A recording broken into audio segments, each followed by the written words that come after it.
Okay, that sounds good. We're gonna live. You ready? Okay, and we are live. Okay, welcome everybody to the weekly live stream. Today we have a very special guest here. Actually, I think it's the first time, right? That we're having. Oh, oh, that's right. That's right. We did that inaugural Clubhouse live stream. So we're having you here for the second time. So in person, yeah, that's right. Everyone can see your lovely face and interact with you. And then you can interact with the live stream comments, which I should mention, by the way. If you don't already have the YouTube video pulled up, you can see the live stream comments come in if you want to have that pulled up on the side. So while David's doing that, I'll say my typical stuff, which is, we're gonna pull questions from the Google Forms. If you have any questions that you want to leave for this live stream or next one, just use the Google form below to fill those out. Ideally, you can use that for next time. Feel free to use the live chat box, and we'll get to those in real time because we'll see those right away. But otherwise, we're gonna pull from YouTube comments today, which we actually have got through most of them, and the majority of the questions have been answered, which is good. I'm all caught up on questions. And so we're actually going to pull a little bit from Reddit today, so that will be fun. Okay, but for those of you who may not have seen David before, David, do you want to do like a brief intro on yourself?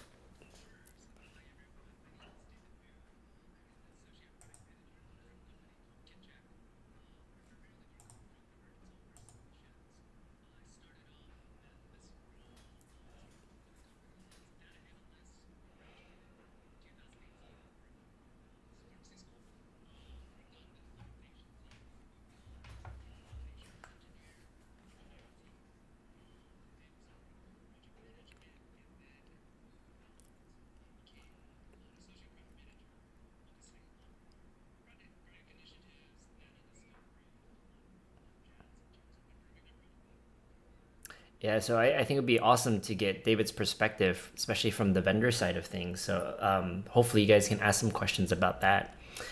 All right, we ready for the first question? All right. So the first question here, this is a fun one. I feel like these kind of questions always come up. It's about the pharmacy job market. Wait, what? Ooh, can't hear you. Uh-oh. Okay. Hold on. Good catch. Ah, I know what's wrong. Oh man. Okay, hopefully that is set up. Let me see. Yeah, I think I. What did you do? It's on the OBS side. I had to set up the Huh. OBS side of streaming. Can Yeah, you give your intro one more time? sure. Well, let's see. Let's hear first. Chat, could you hear us? Could you hear me at least? Man. Yeah. Isan, give us something. Can you guys in the live stream right now hear David? Hello, hello. Oh, let's see. Here only tags. I think we're good. I just looked at the live stream. I thought I checked it, but I guess not. But you should be good. All right. Yeah. I guess we'll see. We might just end up spending 15 minutes on the intro, but so hey everyone, my name is David. I'm an associate product manager for a company called KitCheck, which is a health technology company that focuses on a variety of solutions from RFID technology to drug diversion software solutions to drug spend optimization. So dealing a lot with medication intelligence. Started off as a data analyst for an implementation team, moved on and became a quality assurance engineer on the engineering team, and did some work with project management, and more recently moved on and became uh, new product manager. Myself. I think David lagged out just a little bit at the end. No, that's not good. Oh my God. This is great. It's okay. Uh, Of course there's always some type of problems with network. It's okay.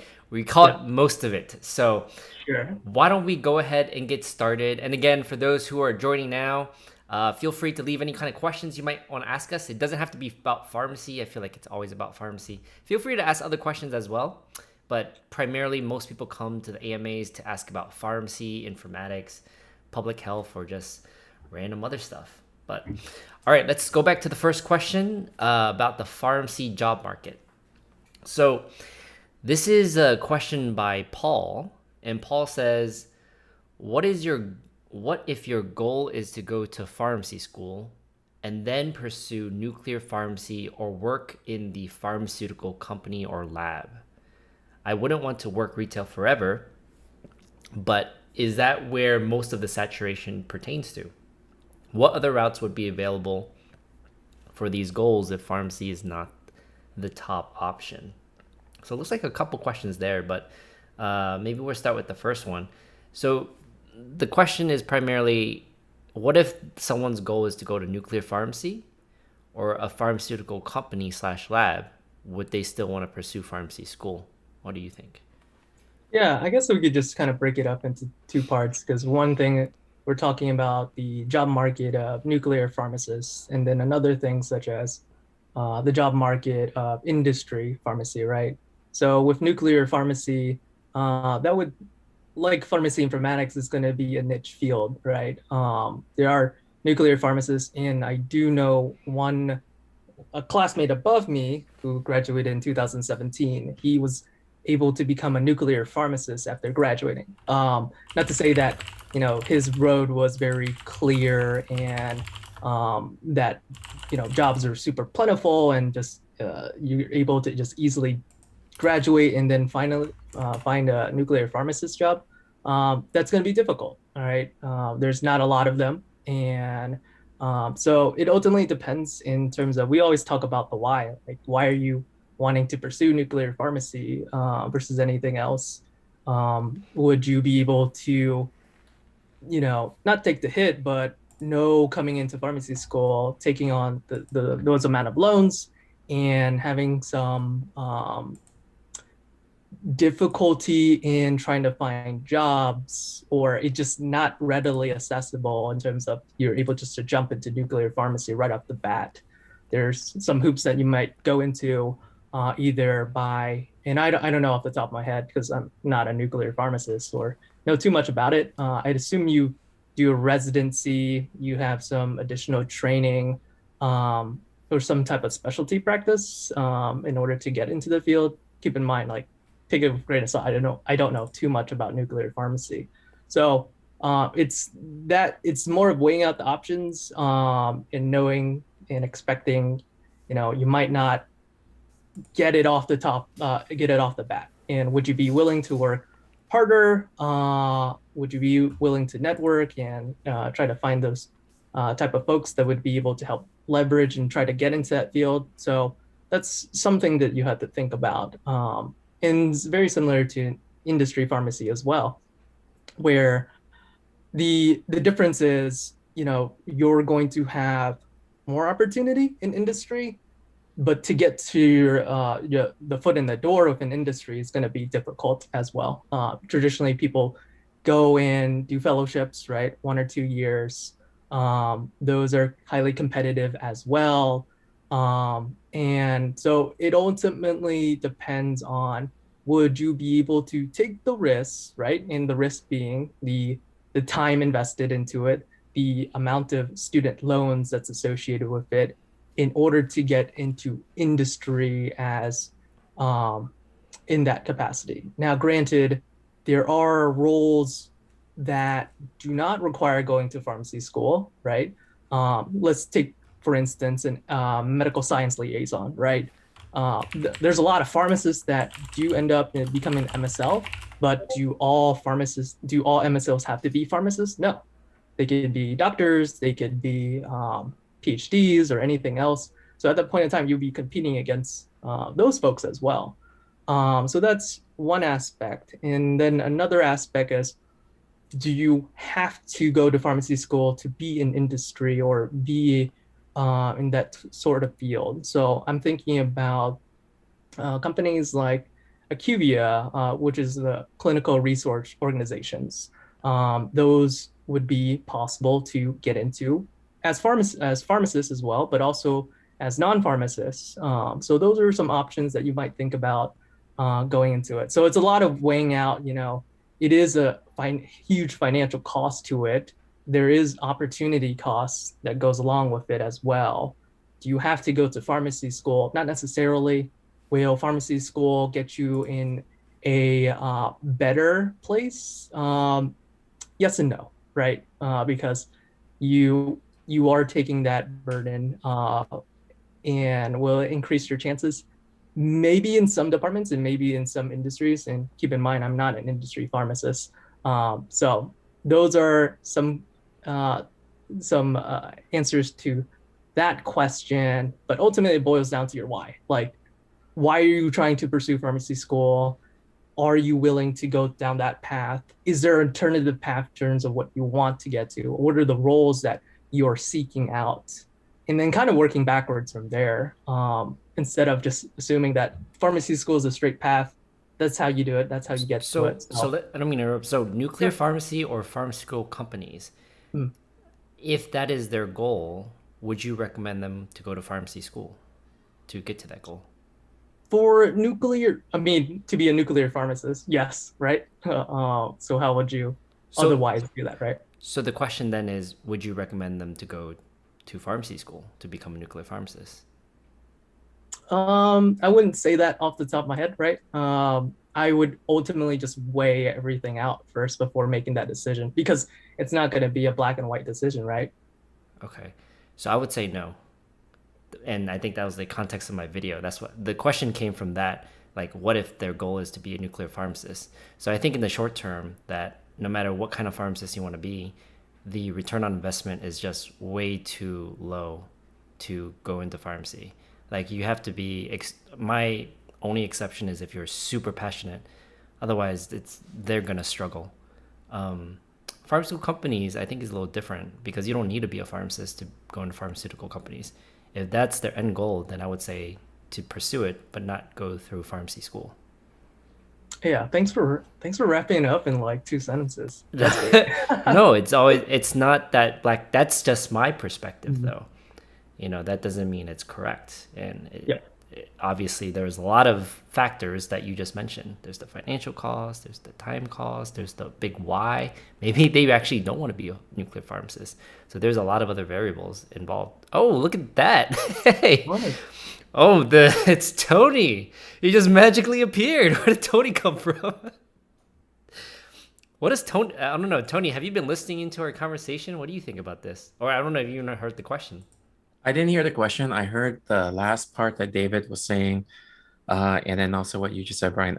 Is this about like whether you should go to pharmacy school for a particular field? Yeah, the context is to the question on the video of the pharmacy job market saturation that I created, and I gave a lot of the pros and cons, the current situation, and at the very end, I said it's not worth it in the near term.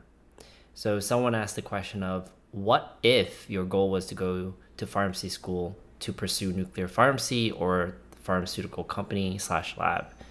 So that's the question. Oh, that's at least the first part of the question. Would you recommend them to go to pharmacy school to pursue nuclear pharmacy or pharmaceutical companies slash lab? Knowing Um, the current pharmacy job market.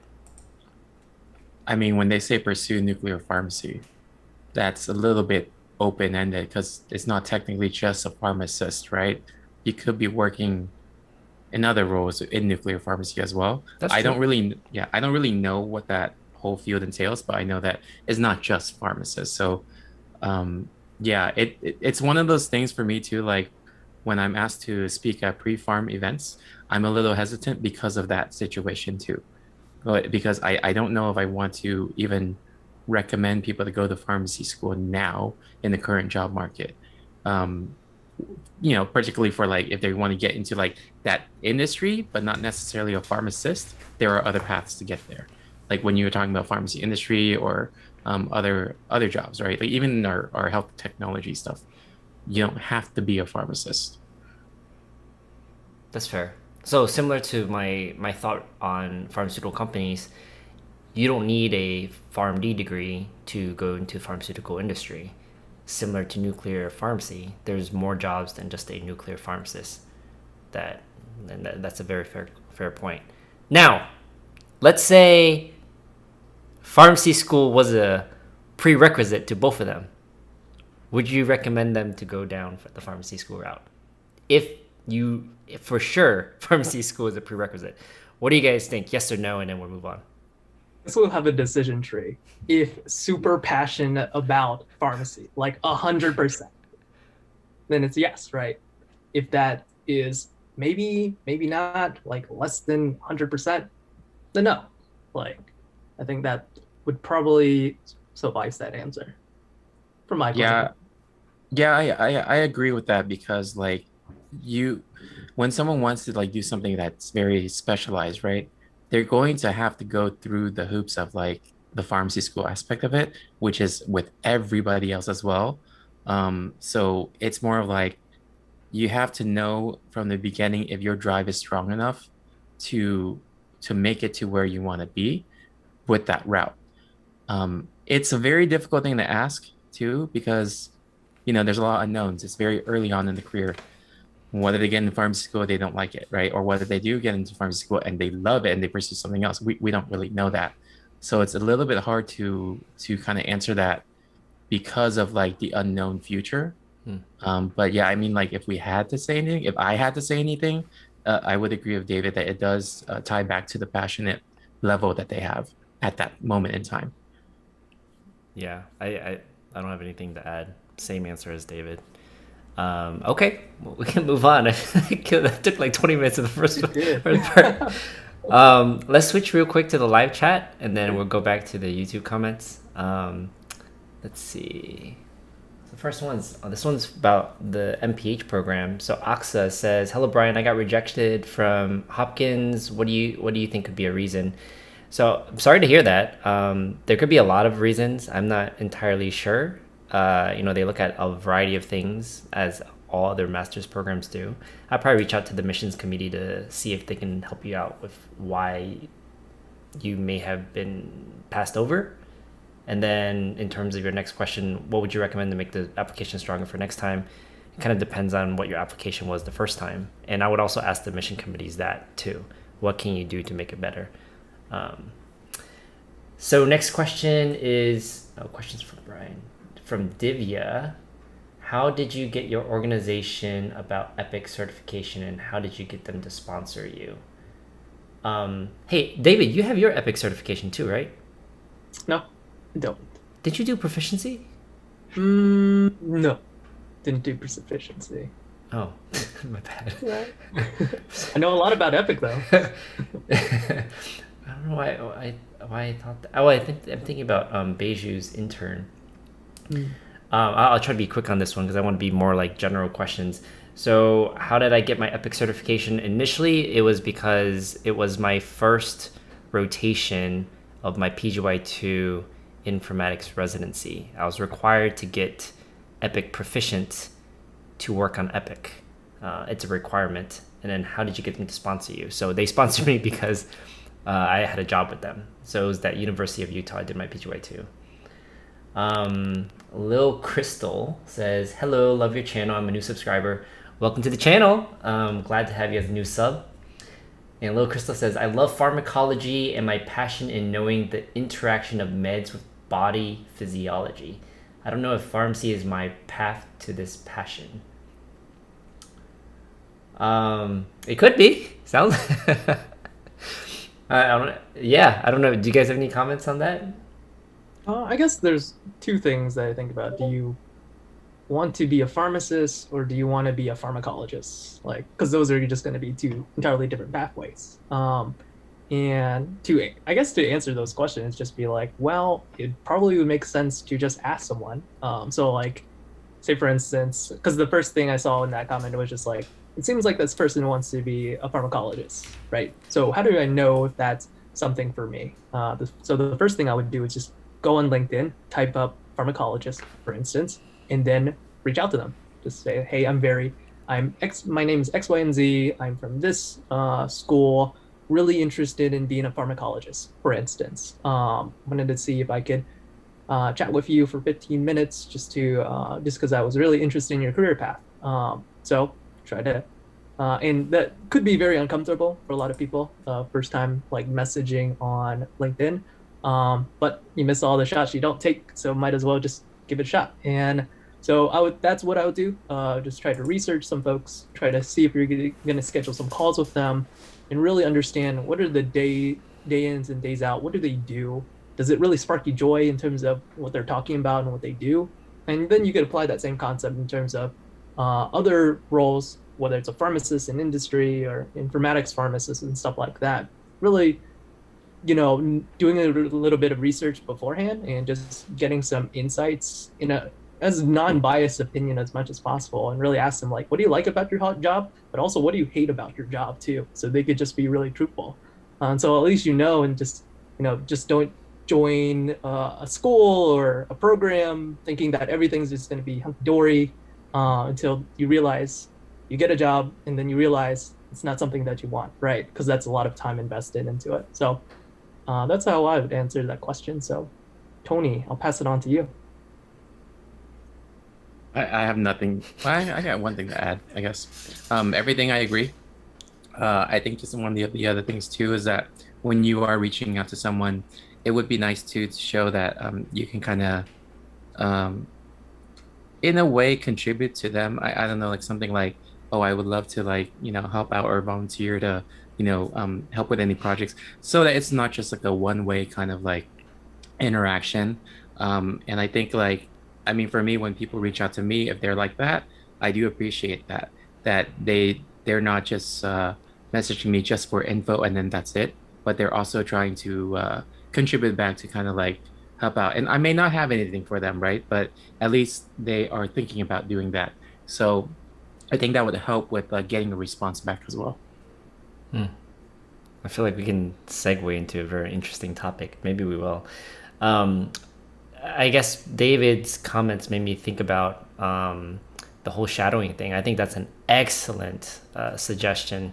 And I would even say that because Lil Crystal says she's interested in drug interactions, or how it interacts with the body, you can apply that in so many different contexts. You can technically be a pharmacist in the hospital and make recommendations on a day-to-day basis at the point of prescribing when you're rounding with the physicians. You know what the drug interactions are at the top of your head, so you can start making recommendations. Or you could be in like a retail setting or more of an office setting, working on medication therapy management, making recommendations based on drug interactions.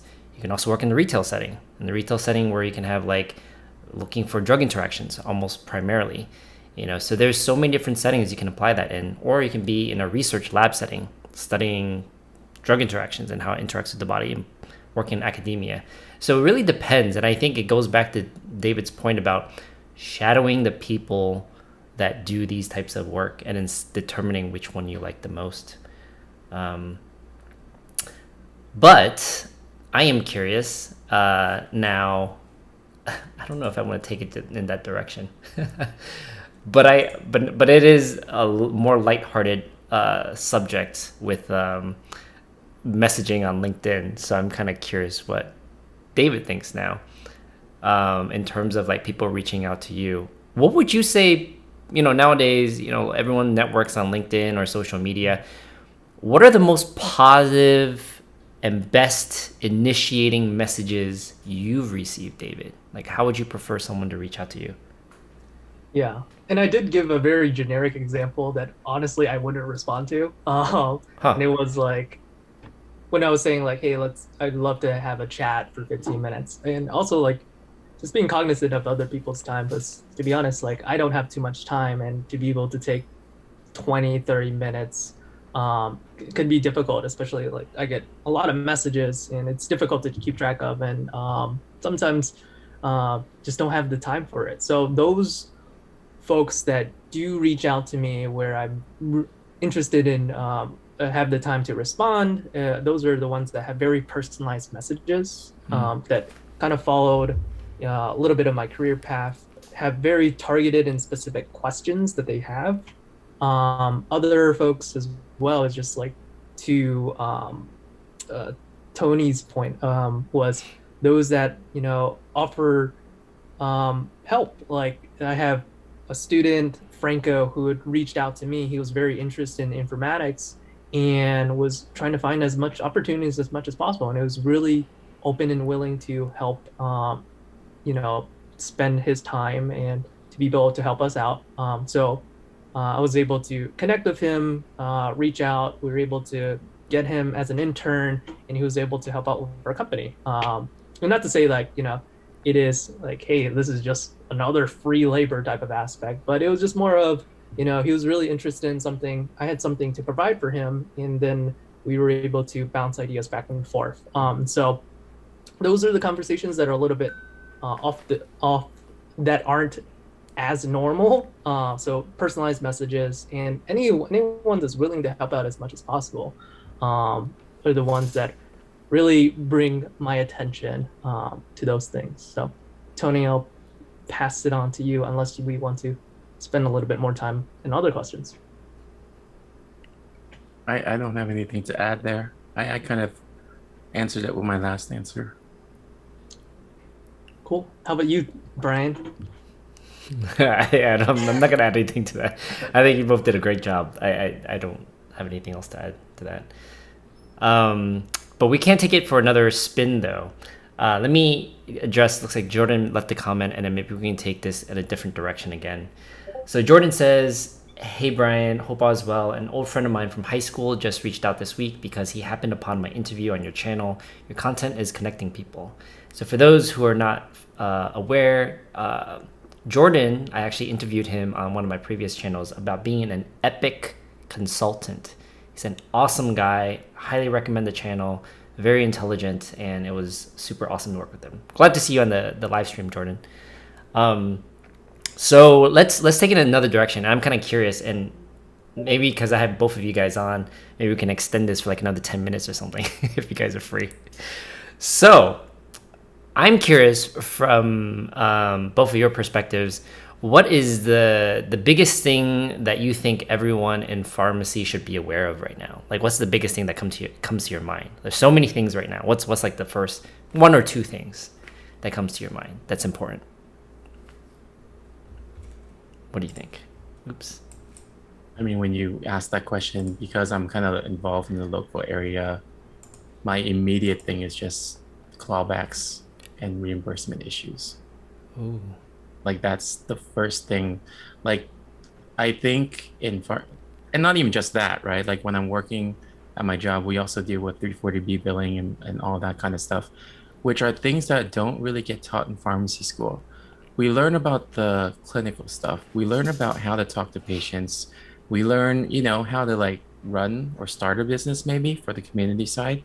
We don't really learn a lot about the nitty-gritty aspects in business that really affect higher ups and where the money's going to pay us.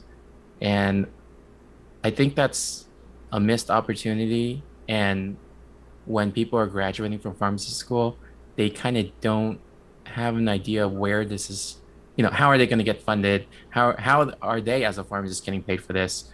I'm rambling, but I think it's very important to at least understand those issues, because those issues have a downstream effect on whether pharmacies can stay open or whether, positions will be available for pharmacy departments, things like that.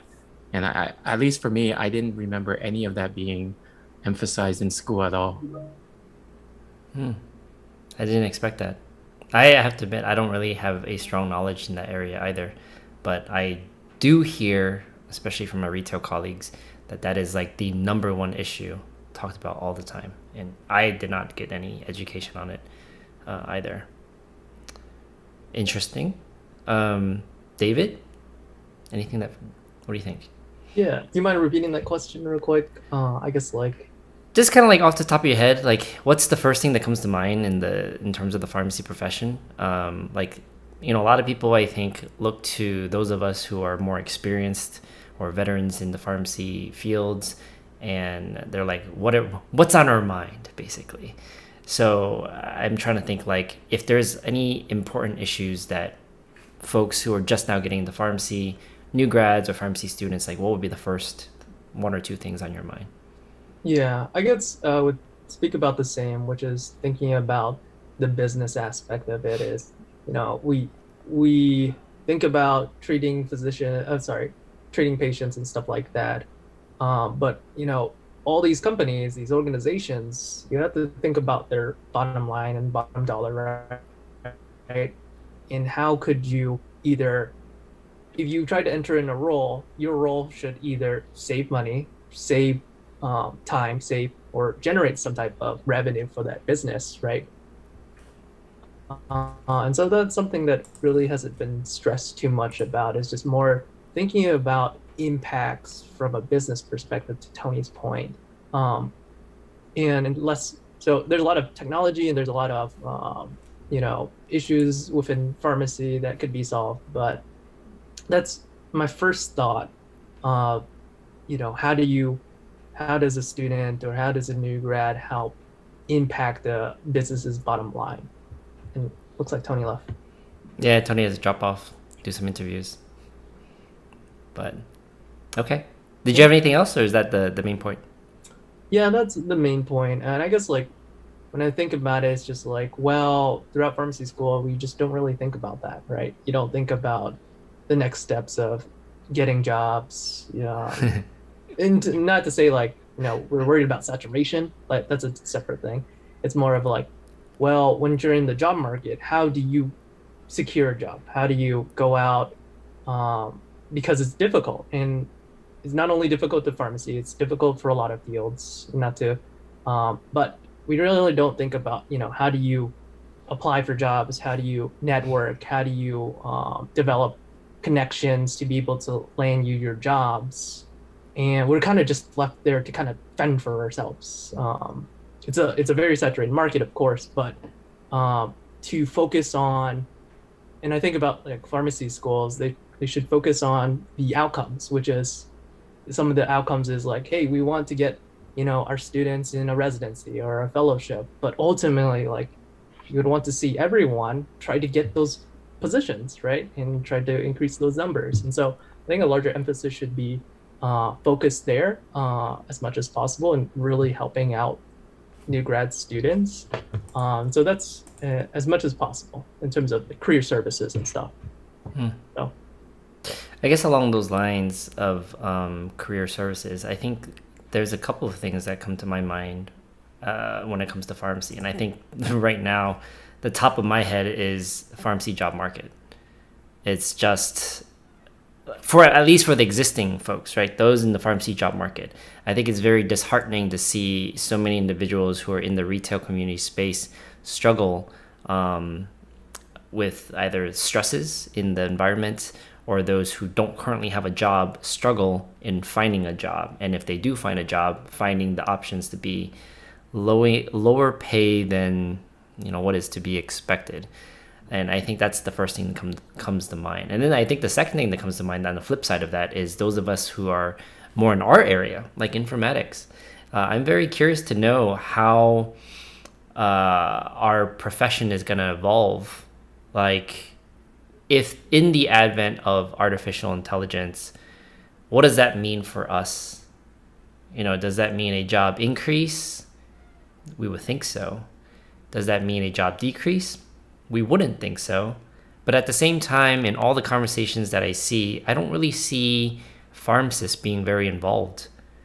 And so I'm very curious, like, similar to how, pharmacists are not providers, we're not included in a lot of decisions or legislation related to healthcare providers. I'm kind of curious if pharmacy may get left behind because we don't take an initiative in getting involved in, let's say, artificial intelligence initiatives. One example might be working on COVID stuff. In COVID stuff, I think I keep seeing that pharmacists get left out of all the COVID initiatives from the federal level. And so I'm just kind of curious what that means for us in terms of informatics. Kind of a stretch, but let's flip over to the live chat, and maybe we can end this in like a few minutes. So Sun Muno says, "Hey Brian, do you have any study tips?" Maybe I'll take this and then I'll shift it over to you too, David, because I'm not sure if I'm sure we have different perspectives. Sure. Study tips. I think the number one study tip is recall is your best friend. So a lot of people, when they study, they take their notes, read it over and over again, and just memorize. I don't think that's great, and I think there's a lot of literature that shows that it's not the best. Recall, on the other hand, would be taking a concept and not looking it up, but thinking about what the answer is and then looking it up. That kind of practice, recall, has been shown to be very, very effective when it comes to studying. So that's something I used to do a lot, is I would actually write out, like after I review the notes, I would write out all the things and the algorithms and treatment guidelines, because that's like recalling the information. That's how I usually studied. What do you think, David? Any study tips? For me, at least, skip class, listen to lectures on double speed. It's a lot of material. It's probably the most time efficient, at least for me. I don't know about everyone else, but that had worked out really well. So I think double speed's definitely a good tip. Okay, Tree says, "Hello Brian, what's going on, Tree?" Lil Crystal says, "Thank you so much for the amazing and honest answers. As a possible candidate for pharmacy school, what should I ask the pharmacy school during my first call to them?" You want to take that one first? You can take it first, because I'm a little bit confused by that question. Yeah. What should I ask the pharmacy school during my first call to them? I guess my thought on what you're trying to ask is when you're talking with or engaging with the pharmacy schools, they may ask, what questions do you have for us? Things like that. That's a great question. I think usually three things when it comes to asking the interviewer questions. The first thing is pre-researched questions will come to mind. So like questions that you may not find on the website. So go through their website, see what type of questions you may have beyond that. That will be my pre-researched questions. The second type of questions is on the day of the interview. When you're interviewing or discussing with someone, certain things come up that was not on the website or you may have new questions about. That's the second type of questions you should ask them. So that just kind of comes up. And then the third one it's kind of plus or minus. I usually have a fun question that I like to ask people to kind of gauge just personal stuff. Things like, 10 minutes. It depends on the context. It's not always appropriate in every single situation, but in a lot of my interviews for residency, at least, and even in pharmacy school, I typically like to ask people what they like to do when they weren't working, like hobbies and interests. It just kind of gives a feel for personality. That would be my three types of questions. David? Yeah. You're interviewing in pharmacy school. I wouldn't assume that you'd have too much trouble trying to get in.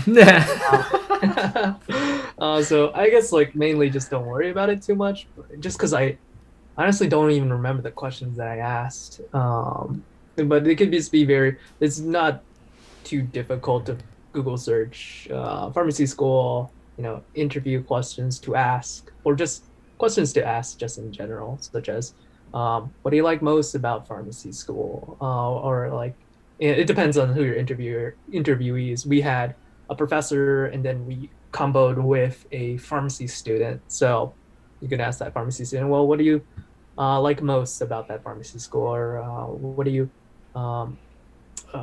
that's one aspect of it. So, but mainly I wouldn't worry about it too much in terms of that level of difficulty. But yeah.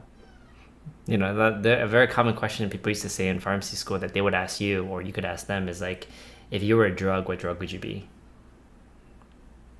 Yeah. But I mean, that's something I think about. You can be very creative, and that question alone and answer can say a lot about your personality. Okay, we can probably start wrapping this up. I'll read the last couple comments and then we can close out. Tony says the important thing is to have pharmacists at the table when AI is discussed. That's the only way they can navigate our own profession forward. Definitely agree. Definitely agree. Tree says, you worked out today, Brian? I did not. I was a fatty and I just sat here all day. I did not work out today. All right, well, we're going to wrap up the live stream. Thank you so much to David for being here, especially last minute. I think I asked you like just a couple minutes before the live stream. Yeah. So appreciate that. And then cool. Tony, thanks to Tony too for being on the live stream. Any last words from you, David? Thanks for having me on, Brian. And thanks, chat, for joining us. Okay. Till next time. All right. Until next time, guys. Thanks for tuning in. Bye. Bye. Okay. Cool.